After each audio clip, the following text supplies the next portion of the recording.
Hi everyone, this is the third video of the Paint.net tutorial.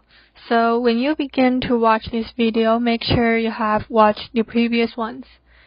And in image here, you can make some changes for your canvas or the image on your canvas. For example, there's a capital G on my canvas. If I click flip horizontal here, it will flip my image horizontally. And if I click flip vertical, it will flip my image vertically. And if I want to rotate my image, I can choose to rotate 90-degree clockwise or 90-degree counterclockwise. We'll go back. Or I can rotate it 180-degree, which almost make it upside down. And the next thing I'm going to discuss about is a very important concept.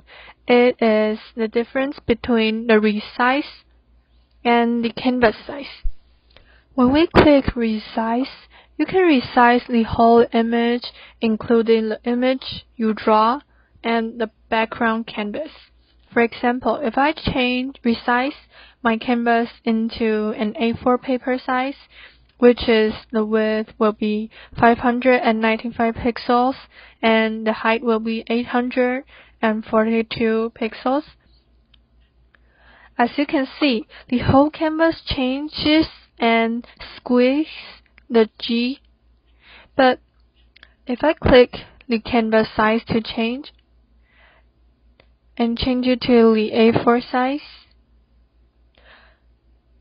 it will only resize the background canvas instead of the whole images. Last but not least, let's take a look at this window. This is the history window, which records every single step we have done. So if I want to go back to any step, instead of pressing so many times Ctrl Z, you can just double click to the step I want in the history window, and we can go back. And so that's it of today's video. If you have any questions, just comment down below, and hope you enjoy it. Bye!